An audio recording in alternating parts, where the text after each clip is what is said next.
धनंजय जी, आपके पास मैं पहले आ रही हूं। महंगाई को लेकर तो हम लगातार सवाल करते ही रहते हैं, विपक्ष भी सवाल उठाता ही रहता है, लेकिन कुछ खास बदलाव 2014 के बाद से भी हमें कुछ दिखा नहीं है कि लोगों को महंगाई से राहत मिली हो। लेकिन मेरा सवाल आज इस बात को लेकर है क्योंकि मणिपुर दौरे पर भी राहुल गांधी जा रहे हैं और आप पर यह आरोप है कि पहले आप कर्नाटक चुनाव में व्यस्त रहे, फिर संसद के उद्घाटन में आप व्यस्त रहे, विदेशी दौरे होते रहे और अब भी कुछ खास राहत वहां की जनता को मिली नहीं है। आज भी हालात जस के तस बने हुए हैं, आज भी हिंसा जैसी खबरें आ रही है, आज भी यहां पर लोग निराश हैं, हताश हैं। पूजा जी, जलते मणिपुर के पास जलते हुए सवाल हैं। यहाँ की झांसी की रानी कहे जाने वाली गिडियालू को जो गर्व पैदा किया था, कांग्रेस शुरू से धूल दूषित करती रही। सवाल मैतेई समुदाय या तमाम समुदायों के बीच जो झंझट फैला हुआ उसका नहीं है। पहले नॉर्थ ईस्ट 7 सिस्टर शुरू से ही अपेक्षित रही। आप बताइए, जलते मणिपुर के पास मांस के झंडे क्यों दिखाई दे रहे हैं? क्यों मणिपुर की मनोरमा लूटी गई? यहाँ के नारियों को किसने सरेआम दलित किया? इरोम शर्मिला, आपको याद होंगी, सालों तक, बरसों तक उनका अनशन चला।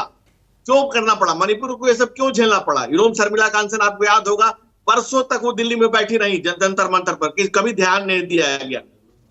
जो धर्मांतरण के ईसाई मिशनरियों का जो केरल और मणिपुर में जो खेल चल रहा है, इसमें कई विदेशी ताकतें भी इन्वॉल्व है और ये लंबे समय तक कांग्रेस के कुत्सित कार्यों के कारण उपेक्षित रहा नॉर्थ ईस्ट। ये सातों बहनों को पहली बार भाई मिला है और मणिपुर में जिस तरह से मैरी कॉम का मुक्का और मोदी में हुआ मणिपुर है, जिस तरह से जानता है कि भाई आज एक स्ट्रॉन्ग नेतृत्व है, इस दुनिया को वैश्विक नेतृत्व जो है वो मणिपुर को संभालेगा। क्योंकि मणिपुर की जो स्थितियां हैं, मणिपुर की जो परिस्थितियां हैं, मणिपुर में जिस तरह से उपेक्षा का शिकार रहा है, आज मैतेई और तमाम जो लोकल समुदाय है उनके बीच जो झंझट रहा, उसमें इस तरह की परिस्थितियां क्रिएट हुई है। ये आज का नहीं है, एक दिन की घटना नहीं है, ये तुरंत सुलगे हुए नहीं है, ये बहुत सालों से सुलगता रहा चीज जो आज विस्फोट करके निकला है। लेकिन हम मुतमईन है, आपको भी आश्वस्त करते हैं और देश की जनता भी आश्वस्त है।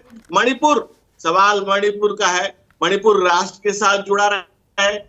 मणिपुर के तमाम जो लोग हैं भारतीय होने पर गर्व कर रहे हैं, लेकिन जो कुछ ताकतें हैं, कुछ लोग हैं जो इस तरह से इसको। चलिए धनंजय जी, कुछ नेटवर्क में कुछ शायद दिक्कत हो रही है। राष्ट्र का विषय। दूसरी बात, मैं आपके पास वापस आऊंगी। प्रवक्ता की बात का मैं समर्थन करूंगा। उन्होंने कहा कि राहुल गांधी 15 दिन बाद या 50 दिन बाद फर्क क्या पड़ता है? राहुल गांधी जाने से होना क्या है? वो बिल्कुल राहुल गांधी की स्थिति को बिल्कुल समझ चुके हैं। भाई साहब, मैं आपके दीपक जी एक करके मैंने आपको पूरा मौका दिया, आप ही के सवाल का रिस्पॉन्स मैं ले रही हूँ बीजेपी से। बिल्कुल, दीपक जी ने बिल्कुल सही बात कही कि राहुल गांधी 15 दिन बाद जाए या 50 दिन बाद जाए, उनके जाने से फर्क क्या पड़ता है? उनके जाने से कुछ होना नहीं है, बिल्कुल सही बात कही उन्होंने। दूसरी बात, उनको जानकारी नहीं थी, गृह मंत्री ने जाकर वहां कैंप किया था और गृह मंत्री, राज्य मंत्री जी लगातार वहां 15 दिन से ज्यादा रहे और तब जाकर के स्थितियों को बहुत हद तक नियंत्रण में किया गया और पूरी तरह से स्थितियां पूरी तरह सामान्य होगी। भाई, कांग्रेस विपक्ष में रहे लेकिन राष्ट्र के विरोध में न खड़ी हो, क्योंकि मणिपुर का विषय राष्ट्र का विषय है, राष्ट्र से जुड़ा हुआ विषय है। दूसरी बात, और अमित शाह जी के दौरे की बात आप कर रही थी, तो जब अमित शाह जी यूपी के प्रभारी बने, यूपी गए तो राहुल जी को यूपी छोड़ के केरल जाना पड़ा।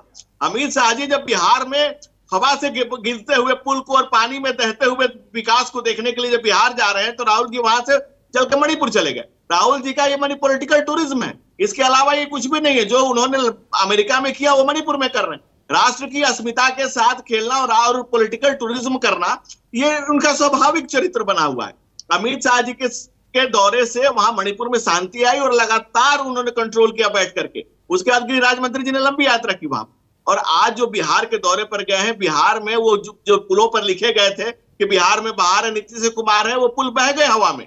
जिन घरों पर लिखे हुए थे कि नीतीश कुमार है बिहार में बाहर, उन घरों के लोग नकली शराब पी के मर गए।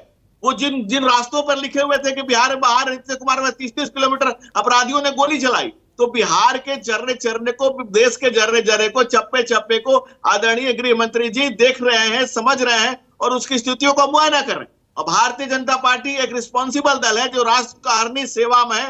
राष्ट्र सेवा को राष्ट्र की संविधा में हमारे सारे कार्यकर्ता, सारे लोग प्राणों की संविधा बना करके खुद को समर्पित किए हुए हैं। इसलिए हम लगे हुए हैं और बिहार हो, मणिपुर हो, राष्ट्र का कोना कोना हो, केरल हो, हर जगह या कर्नाटका हो, हर जगह हमारे कार्यकर्ता दिन रात लगे हुए और सरकार भी सजगता के साथ लगी हुई है और राष्ट्र के मुद्दों पर राजनीति न की जाए, राष्ट्रनीति की जाए, राष्ट्रनीति। ठीक है, ठीक है।